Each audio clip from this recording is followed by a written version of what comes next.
Birunya air, suara desiran pasir, deburan ombak, dan kicau burung yang terbang berputar di atas air laut, mencari makan ikan-ikan yang berenang riang di permukaan air.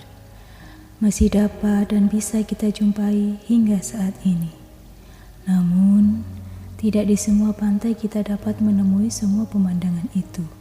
Atau bahkan buruknya, mungkin ketika kita masih dapat menikmati semua keindahan itu, belum tentu anak, cucu, sampai cicit kita dapat melihat dan mengagumi betapa indah dan cantiknya laut.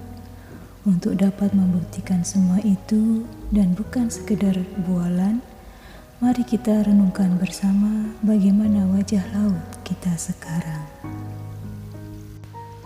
Tahukah engkau perbedaan wajah lautan yang memiliki tingkat kesulitan yang sangat tinggi untuk dapat didatangi oleh para wisatawan dengan wajah lautan yang memang diciptakan untuk menjadi tempat objek wisata dan difasilitasi untuk bisa menjadi tempat wisata dan hiburan?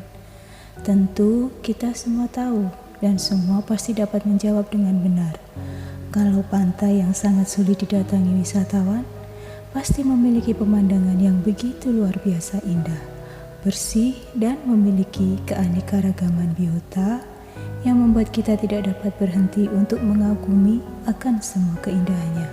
Lalu, di manakah letak perbedaan dan kesalahannya?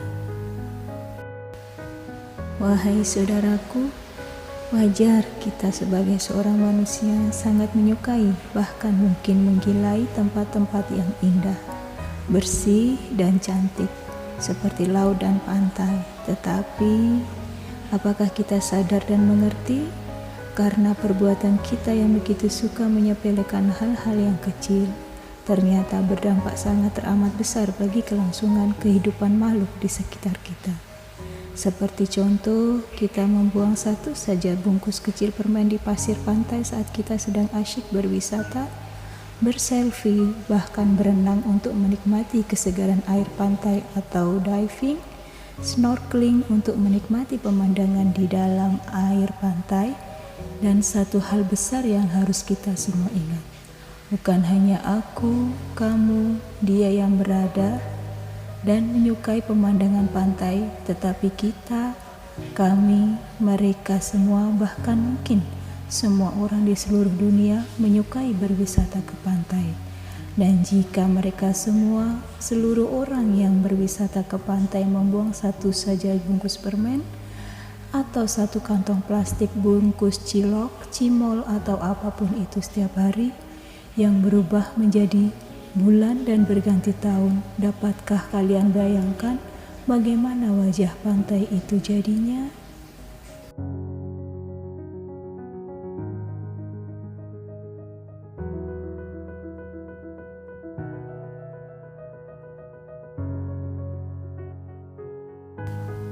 Iya, wajah pantai yang awalnya indah, cantik, dan bersih akan berubah menjadi si buruk rupa yang kumuh, kotor, atau bahkan mungkin berbau akibat sampah yang kita sumbangkan setiap kita datang ke pantai untuk melepas penat ataupun bersenang-senang dengan keluarga yang kita cintai.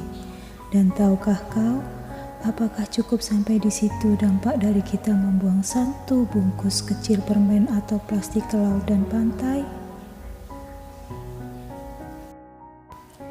Dan boom, seperti bom nuklir yang pernah menghancurkan Chernobyl, yang dampaknya tidak dapat hilang hingga kurun waktu yang begitu amat sangat luar biasa lama. Hingga sekarang belum bisa bangkit dan pulih, masih menjadi kota mati tidak berpenghuni. Itu yang akan terjadi pada pantai dan laut kita jika kita tidak berusaha untuk berhenti membuang sampah di pantai dan laut. Tahukah kau, karena penumpukan sampah di pasir pantai, walaupun kau kubur sangat dalam, akibat dari pasang surut air laut, akhirnya sampah yang kau kubur sedalam apapun akan tetap terbawa air yang akhirnya berenang bebas di lautan. Apalagi sampah yang mungkin tanpa sengaja ataupun bahkan sengaja kita buang di laut, kita menyeberang laut menaiki feri, kapal nelayan, atau apapun itu.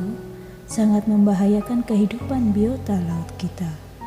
Merusak biota terumbu karang karena banyaknya sampah yang ada di permukaan maupun di dasar laut, mempengaruhi tumbuh kembang terumbu karang, dan parahnya lagi, ikan-ikan di laut akan menganggap sampah yang berenang ke sana kemari sebagai makanan. Dan bisakah kau tebak apa yang terjadi ketika ikan-ikan itu memakan plastik dan menumpuk plastik di dalam tubuhnya karena pencernaan mereka tidak dapat mencerna plastik? Mati. Kata-kata yang sangat menakutkan untuk didengar, apalagi untuk kita bayangkan. Lalu mungkin kalian semua bertanya, memang kenapa kalau ikan mati? Emang pengaruh buat kita? Kan ikan masih banyak, dan masih banyak alasan yang lainnya. Saudaraku, ingat, ikan adalah makanan yang sangat disarankan dan dipaksakan untuk dimakan karena memiliki protein, vitamin yang sangat baik untuk menambah kecerdasan dan rendah kolesterol jahat atau bahkan mungkin tidak memiliki kolesterol sama sekali. Apakah kita semua mau generasi penerus kita mengalami kemunduran dan kembali dijajah bangsa lain karena kurangnya asupan gizi yang dimakan oleh para generasi muda kita, atau bahkan lebih buruknya, kita keracunan karena makan ikan yang telah tercemar atau memakan sampah plastik yang ada di lautan? Semua pertanyaan itu, marilah kita renungkan dan tanyakan pada hati nurani kita. Apakah kita ingin kembali mengulang semua mimpi buruk itu? Kembali ke masa penjajah, tidak ada pemandangan laut yang indah, tidak ada vlog, tidak ada selfie ataupun kebahagiaan berenang dan bermain pasir pantai, yang mungkin semua itu bisa saja terjadi pada anak cucu cicit kita jika kita tidak berubah mulai dari sekarang. Jujur, aku bukanlah orang yang baik, jujur dan tidak pernah berbuat salah. Karena aku juga manusia sama seperti kalian. Tetapi setidaknya bisakah kita belajar bersama untuk menjadi manusia yang lebih baik, mencintai semua makhluk Tuhan yang penuh belas asih, karena itu pun semua akan kembali kepada kita sendiri dan demi kebahagiaan anak cucu kita kelak. Tetaplah menjadi baik walaupun itu sulit. Cintai dan rawatlah semua makhluk Tuhan di sekitarmu. Ingatlah, Tuhan tidak hanya menciptakan manusia sebagai penghuni bumi dan mungkin seluruh galaksi, tetapi hewan, tumbuhan, bahkan mungkin ada yang tidak kita tahu, hidup di sekitar kita. Marilah kita hidup saling berdampingan dan saling menjaga satu sama lain. Dan tunggulah balasan yang akan kau dapatkan dari mereka semua sebagai rasa terima kasih. Kau mungkin akan terharu dan merasa berhutang budi di seumur hidupmu ketika hewan dan tumbuhan membalas budi atas semua kebaikan yang telah kita lakukan. Percayalah, sehat, semangat dan bahagia selalu. Semoga Tuhan selalu menjaga dan melindungi kita semua.